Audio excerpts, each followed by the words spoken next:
দেখুন, আমাদের দলের তরফ থেকে বারবার বলা হয়েছে যে তৃণমূল কংগ্রেসে একটা লোক যখন যোগদান করে স্বাভাবিকভাবেই সে মমতা বন্দ্যোপাধ্যায়ের সংগ্রাম, মমতা বন্দ্যোপাধ্যায়ের দৃঢ়তা, ত্যাগ, মানসিকতা, দৈনন্দিন জীবনকে উৎসর্গীকৃত করে তৃণমূল কংগ্রেসে যোগদান করে।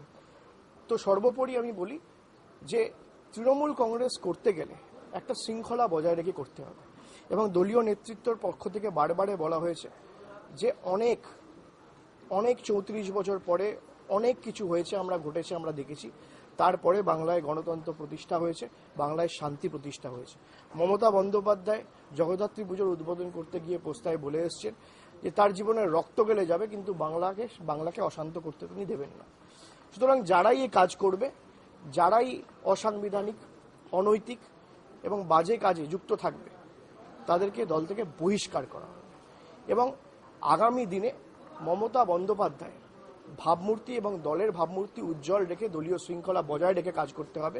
মানুষের পাশে নিজেকে সর্বদা 365 দিন রেখে মানুষের সেবায় নিজেকে আত্মনিয়োগ করে তৃণমূল কংগ্রেসের লড়াই সামিল হতে হবে। বিজেপির কেন্দ্রীয় নেতৃত্বদের গ্রেফতার করা হয়েছে সেটা প্রশাসনিক ব্যাপার, প্রশাসন বলবে। না, আমাদের দেওয়া হয়েছে, আমাদের যে দিক নির্দেশনা দেওয়ার কথা ছিল দেওয়া হয়েছে। আমি অবশ্যই আবার জোর গলায় বলে যাচ্ছি, যেখানে কোনো অসুবিধা হবে বা যেখানে দেখা হবে যে গুন্ডামি চলছে বা যেখানে দেখা হবে যে অনৈতিক কাজে তৃণমূলের নাম করে কেউ যুক্ত আছে, তার বিরুদ্ধে দলীয় স্তরে অবিলম্বে ব্যবস্থা নেওয়া হবে।